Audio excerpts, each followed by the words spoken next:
So we are back. It's another episode of the Better Learning Podcast. I'm joined with Ray Bordwell, and Ray is with JCJ Architecture, and we're going to be talking really more on the architecture side of things. We always talk about the show. We want to break down silos and bring in some different aspects. So it's always nice to hear kind of somebody who's been in the industry for a while, has had a lot of experience building schools, and I'm sure we're going to talk lessons learned, all kinds of things. Ray, welcome to the show.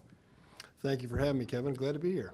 Yeah, so one of the things I always like hearing, I think it frames it well for other people, is hearing what was school like for you. I think that's I get a little bit of background. I also get a little bit of hearing, what the kind of the structure, the things that got you set in the direction of your career. Sure, very much a factory model era school. It was The best probably way, designed in right? the I late mean, 40s. you know, Best way. Yeah, maybe not. It was very much just factory. Came in the one end of the hall as a sixth grader and took math in one room and science in another and English, and came out the other end a sixth grader, right? So it's just you just kind of go through the motions, and there was no project or hands-on work or interdisciplinary subjects, no project-based. And then shop class was the closest thing we had to doing anything, but I think I built a bookshelf, so it wasn't really all that great. where'd you grow up? Upstate New York, small town, Green, New York. Yeah, I think pretty much the typical education in America. Very typical, yeah. Yeah. For that time frame, all the way through the end of the 20th century, really the most common model probably was the cells and bells. Yeah, I'd say. for sure. For sure. Still, yeah, it's still that way in a lot of places, but it's nice to see the trends changing based on research and what we've learned and where we're at with society now. But so what took you down the architecture path? Well, I think I was my dad was a welder and my mother was an artist, so I sort of ended up in the middle as a right brain left brain kind of guy, I think. And so I really like to draw. I like to solve problems. I liked math. My mother brought home a book on Frank Lloyd Wright when I was probably in ninth grade, and I just thought that was the coolest thing ever. And I got a little drawing board and I started to draw at home and took some drafting classes in high school, and that was it for me. That was the So you knew pretty beginning of early. the end. That was pretty early. Yeah, I toyed around with electrical engineering for a little while, but it didn't really last. It was not where I was going to go. Yeah. What? So moving through that and you become an architect, were you working on a variety of projects, or did something take you down the path to work on schools more? Well, it did. I was working on a variety of projects, and then I had got my license and took another job with a firm in Northeast Ohio. And just by complete random chance, they had just gotten the local contract for a joint venture with Perkins and Will to design the Perry Community Education Village. So I was the project director or manager for that project in Northeast Ohio. And it was in the late 90s, and that was $100 million then. So it was a Wow, major that's project. a big project, yeah. And I didn't know what I was doing most of the time, but I had a lot of fun, and I had a chance to work with Bill Brubaker, who maybe is in some ways the father of educational planning from an architectural perspective. And I worked with him on a few projects, 3 I think. And then ultimately they had an opening in New York for someone to lead their education studio, and I applied for that job and got that job. So I moved to New York, and that was part of my career. The second half of my career was I went to the other side of the table and built schools for a school developer around really? the world. So I had a tremendous opportunity to work on the owner's side and see the operational impacts of what we do on the design side. So getting behind the curtain and seeing how schools run and operate was a real education for me. And I always said, boy, I'd be a lot better architect if I went back and did it now than I did before, because now I see what we really leave people with. And I get to work with staff year after year, understand improvements that we could make in the next one that we did. So every iteration of the model that we were building, it seemed to get better each time. And that was a really important educational component to my experience. And then last year, I came back to the design side of the table with JCJ, and hopefully can apply some of those lessons learned over to the design Yeah, side of the table. that's really fascinating to hear. What were those things when you started working more on the school side? What were those things that you're like, oh, if I would have known Well, this? yeah, it's really the operational side that you tend to not have a lot of opportunity to talk through in great detail. You're talking about curriculum and the way students learn and the way the students are circulating through the building, how they're interacting, what their social, emotional needs are, healthy, security, conscious design. There's a whole other side of what, it's like the 5 Bs, I guess. It's beans, balls, uh, brooms, books, backpacks, maybe. So it's like all the things of, buses, transportation, how do vehicles and buses interact on the site, how do you control that? The food service, food, it comes, it goes, you serve it, it has to work, it has to work like a machine. And so all of these things that are operational, if you can appreciate and understand those needs early on in the process, you can more seamlessly integrate those solutions in. What I found when I went to the other side of the table was I was hiring architects at that time. We're designing schools. They were great schools, and from an academic standpoint, but we were not really addressing how schools operated and the efficiencies that come from understanding some of these issues, right? And so that was a great lesson for me, and I learned a lot about how to incorporate operational needs along with the academic and social needs of a teaching and learning facility. Yeah, that's what I think is interesting is to see kind of the differing forces that get involved with the school, because I mean it's a big piece of the community. There's obviously all the operational thing. You have to deal with food, you have to deal with transportation and parking and zoning and all of those things that happen. And then you look at like the primary function of like why does the school exist, and it's really for about education. How much like when from your experience, how much like did those in some ways competing interests do what were things you seeing, like how much was academics being focused more, or was it more the facility side, or did you see a nice kind of healthy balance between all of it? Yeah, it was clearly that you focused on the academic side and the student experience side, and addressing your faculty's needs and their experience as well. It's teaching and learning, right? So if that's a great partnership in a great school, then that has success. So it was just what we found in the beginning was you had to go and consciously kind of solve some of the operational problems that weren't just overlooked because we were focused on the other. But once you started to integrate them, you didn't have to overlook them anymore. You could still focus on the academic and the instructional side, but you could incorporate these operational issues into that solution, and you just ended up with a better solution overall. Yeah, what were those moments, or maybe it was one moment for you that realized like, hey, that cells and bells that I grew up with isn't the right model anymore? Yeah, it was probably I was doing a lot of international work before this at Perkins Eastman. I was there for a few years, and Perkins and Will, I worked there as well, and had a great opportunity to work with some great architects and do quite a bit of international work. And I think it hit me that a lot of the innovation was going on in those places at that time, because if you were a teacher and you decided to get up in the morning and go teach in the Philippines or China or Egypt that day, you were sort of a risk taker to start with, right? So when ideas came up, they're like, sure, yeah, let's do that. Let's try that. Let's try that. We didn't have there weren't standards, there weren't strong guidance, there wasn't a lot of input from a board that said you had to, you weren't building the 5th high school that had to look like the other 4. It was one school, one campus. So you were able to do things, and it kind of hit me. We were working on a school in Shanghai, and the idea came up of what does a modern language lab look like? Since you don't have people sitting listening to cassette tapes anymore, what could a modern language lab look like? So we came up with the idea of a cultural lab, which was a blend of a home ec lab and a language lab. So it had cooking, a kitchen, and a demonstration kitchen. So there was a island at the front, all the things that you'd find in a kitchen, and they taught language through food and culture.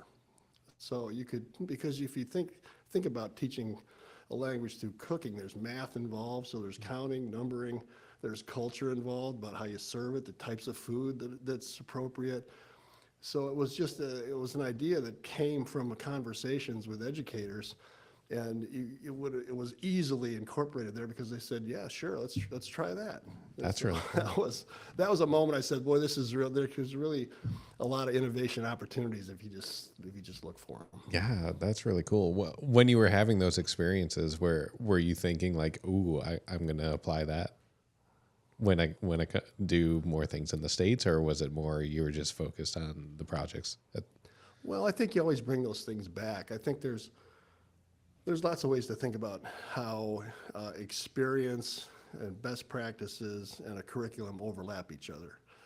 And if you can have a strong position in each one of those, and you can think of those as shapes, as those shapes overlap, where they overlap, that creates new shapes. And those knowledge shapes, if you will, that's where the ideas are. And if any, I sort of was thinking about today, if two shapes overlap, that's like a good idea is coming there. But if all three of those can overlap, that's the zone where innovation can live. And I think that was the result of, that lab is a good example of that because it was a result of the experiences teachers had in different venues, because a lot of the teachers in international schools have been around and taught in other places. Right.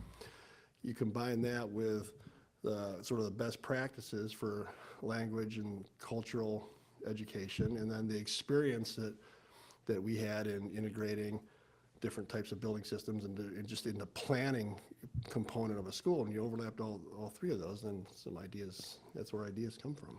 Yeah.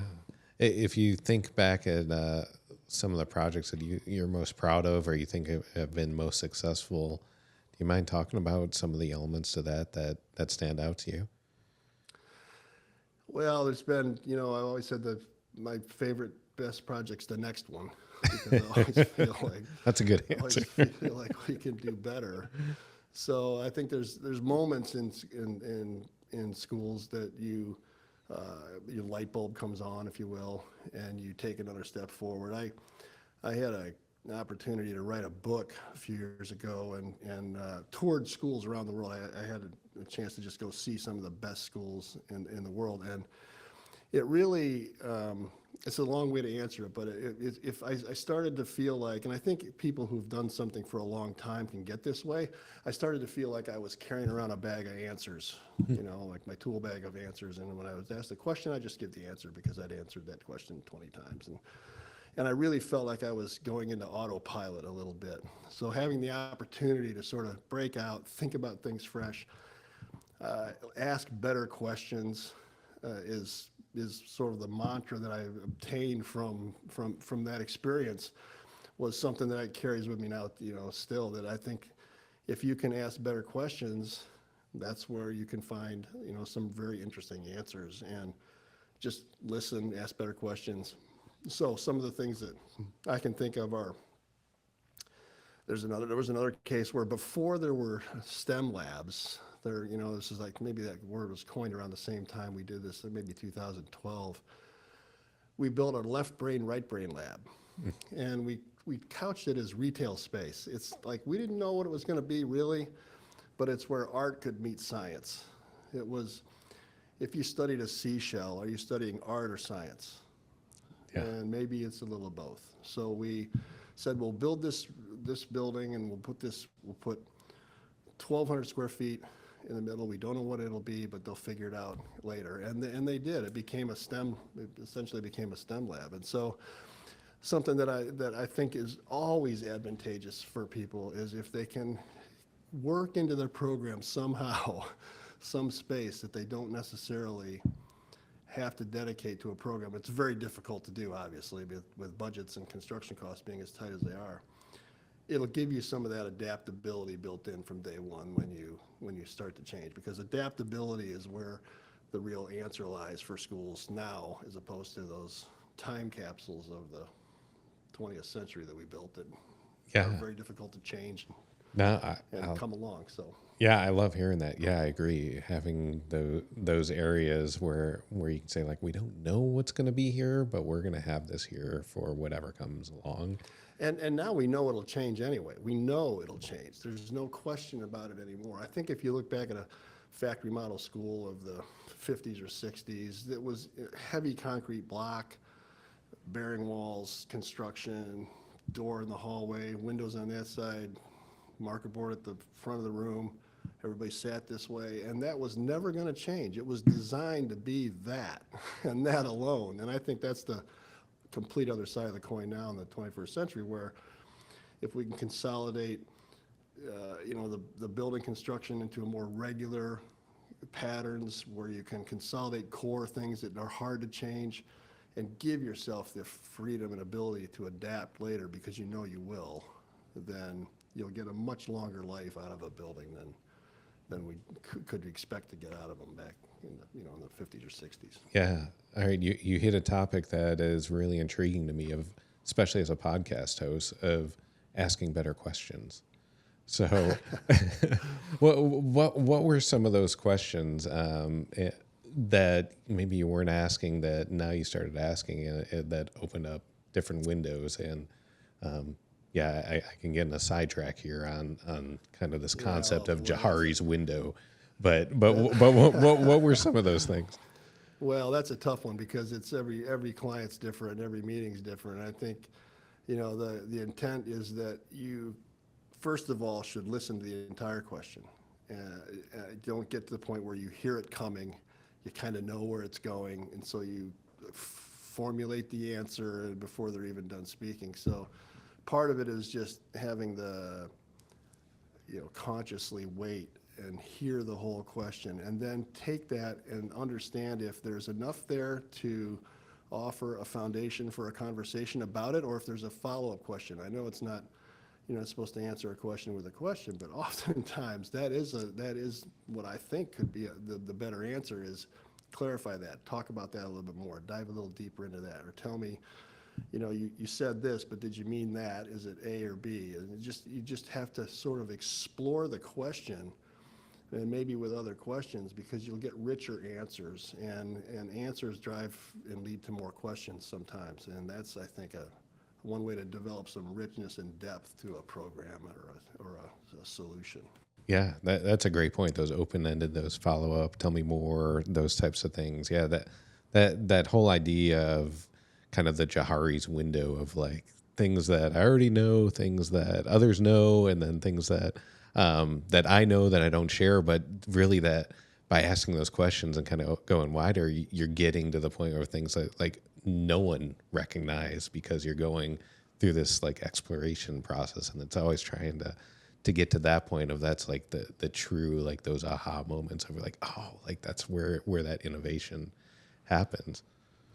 And you learn something every time, right? That's the amazing thing about, I think that's probably why I got into that one school project in the beginning and then never looked back. Because if you do a K-12 campus, for example, which a lot of international schools were, you're actually working on a number of building types. There's an athletic building, an academic building, an office building, an performing arts building, classrooms. There's all kinds of different components, and so there's a great variety in the design of a school that is not just an office building, that may change later, but there, of course there's lessons there we can talk about too, but I just like the idea that there were all of these different components that were interesting and unique each time, and the fact that they had to fit together. So I really focused, and that was probably from the beginning of working with Bill Brubaker at Perkins and Will, I sort of focused on the planning and programming side of it. That's where I really find the interest in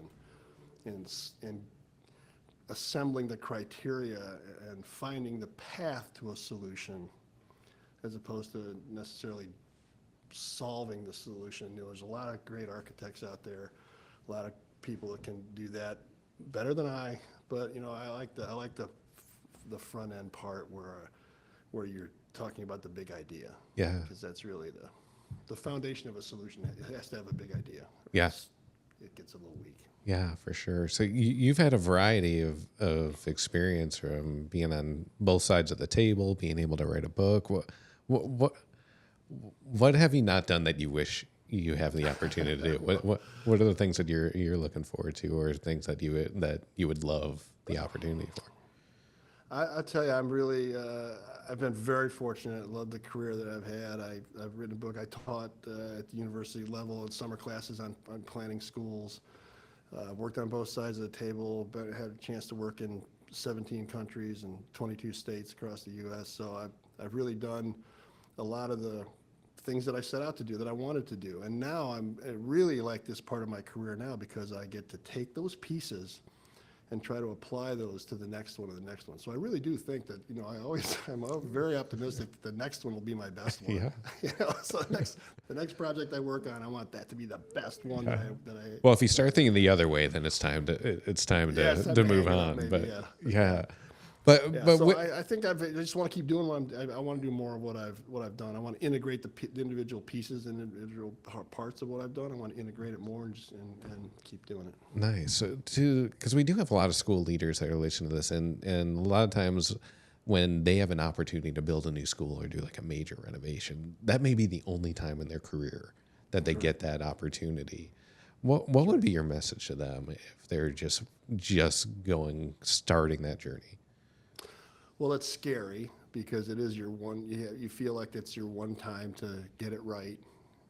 So, my message would be, be thoughtful. Surround yourself with people who listen and you can talk to, and can have try to appreciate what it is that you're trying to do. And if you're not comfortable, keep looking, because you have to find people that you can work with who really get it and get what you're trying to do. And then understand and work with somebody who can help you articulate what it is that you need. Because oftentimes, if you're an educator, you're not a builder, and you know what you want to do for students and for teachers and for a program, but you don't necessarily understand how the solutions manifest themselves through bricks and mortar. And so find people who understand what you do, so that they can relate to you and bring to you solutions that are from listening to you and from understanding what it is that you're trying to do. So I think take a deep breath, find the right people to work with, and have at it. Yeah, that would be my advice. It is, I mean, being part of a lot of these projects, it is very much the team. Oh, that team is so important. When I look at kind of what's that I tell people around here all the time, it's a team sport. This is a team sport. It really truly is. It takes a lot of people who have to work together really well. And I think that's one of the things I love about JCJ is that the culture, the ethos here, the way the team works together has been phenomenal for me to experience. And I just I love going to work because I like the interaction. I like the collaboration, and I like the results of a lot of people who work really hard at trying to find solutions for clients, and it's better than that. Yeah. Well, one of the coolest thing about the work that we do is it really is like your living legacy. It's a building that's going to be there for, hopefully, definitely at least 30 years, hopefully 50 years or longer. And, knowing that impacts that community for that long is, to me, one, it's like very humbling to be part of those projects, to know like, hey, but there's also, and I use that plaque as thing, like there's going to be a plaque in every single school. You go and you walk in the lobby and there's a plaque, and you got the name of the architect and the superintendent and usually the school board, and taking that like really seriously, not like to paralyze you, but to just really think of like, this is a legacy that stays with this community for a long time. How much do you think about that, or is that like kind of not the right way to think about it when you're doing this type of work? No, it's definitely an awesome responsibility, and I think we all think about it. As you point out, rightly and rightly so. I think we all think about it. I think the legacy part of this, as opposed to the 20th century, what we can do now is in the adaptability we can put into buildings. And so I think the real success 30, I think you can project what is going to happen in the next maybe 10 years in educational facilities, because there's a trend line that's pointing that way from the things that you're doing, the things we're learning. It's pointing that way, and it'll continue to go that way. But maybe it's 5 years, but maybe it's 10 years. After that, the convergence of technology and workforce trends and other aspects will merge together and create conditions which you didn't foresee, right? So things will change. So the legacy part of it, I think the part that makes you feel like you can do the best job you can, is if you've built enough adaptability into the building that it can change and meet what is unforeseen now just by having the flexibility. It's like there are lessons to learn from an office building, because a 30-story office building in New York that gets built with no tenants in it as a spec office building. They don't build those anymore much, because offices aren't really the thing you want to build now. But you didn't know who the tenants were going to be.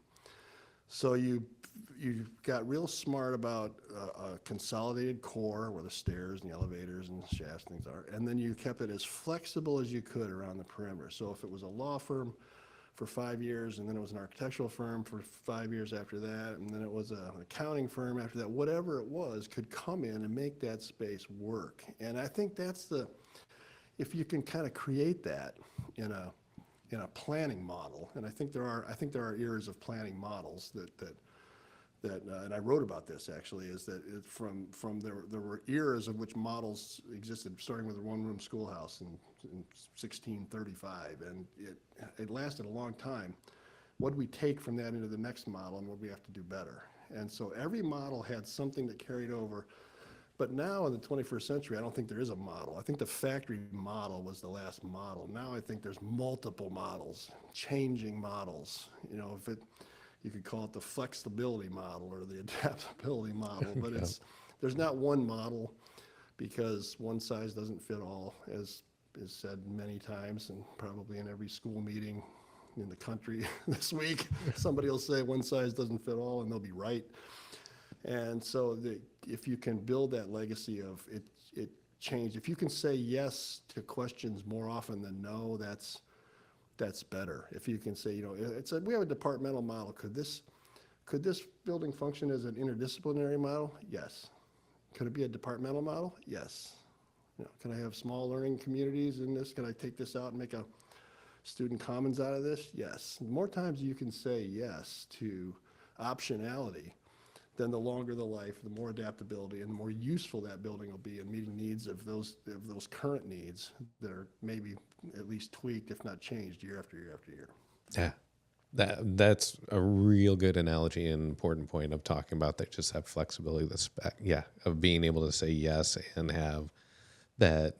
I love hearing that analogy of saying like an office building and being like, how do we allow this to change over and over and over again to whatever the needs are. It makes me think of, I've had a couple of futurists on the show, and I always ask them like, well, what do you do when you're looking at this predict? And both of them actually had very similar answers.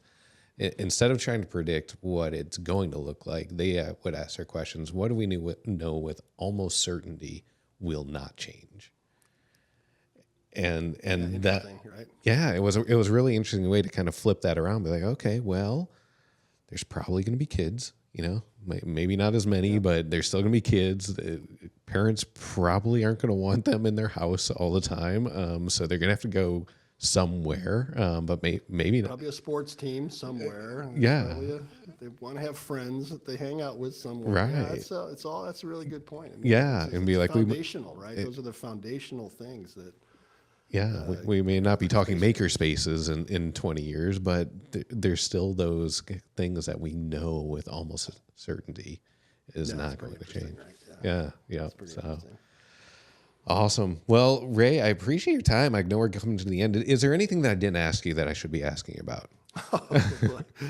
Oh gosh, Kevin, it's my favorite subject, and I could sit here and talk about this for, until people would be pulling their ears Yeah, off. that's what I love about like the A4LE community, the Association for Learning Environments. It's like you get around people who just really are passionate about this. They're motivated and they're yeah. excited about it. And I think as a, generationally, it's always good to keep the next generation coming, who get them excited about it. A4LE plays a big part in that, keeping a younger group of people engaged and learning from the people who have been doing it for a while. I think that knowledge transfer and mentorship is such an important component of assuring that we have good thinkers about this, moving forward.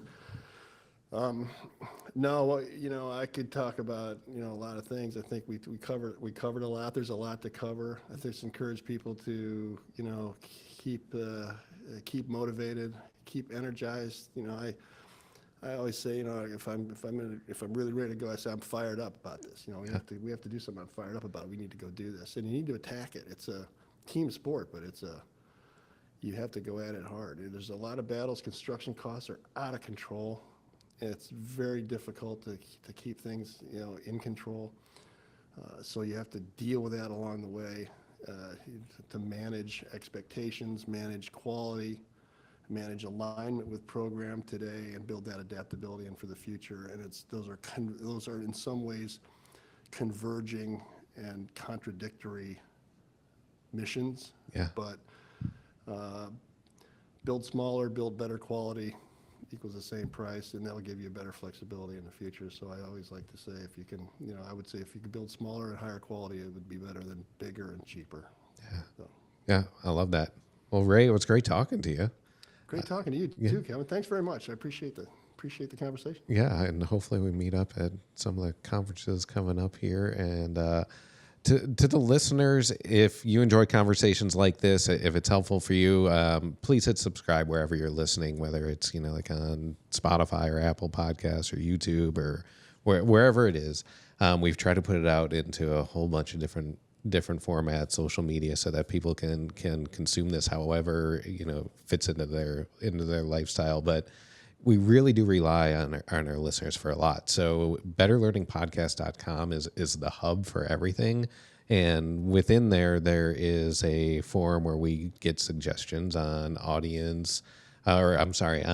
guest topics. If you think there's something that you'd want to present about, please go through there, because we do review those every week in our production meetings, and it's what allows us to make sure that we're providing the content that this audience wants to hear. So, Ray, it's hopefully, are you going to Learningscapes or anything like that coming up here this year? Yet. I want to try to go, but I've got some other things that I'm doing in the meantime. But if I get out there, we'll certainly try to catch up with you. Sounds good. I'll see you around the block somewhere. Yeah, for sure. All right. Thanks, Ray.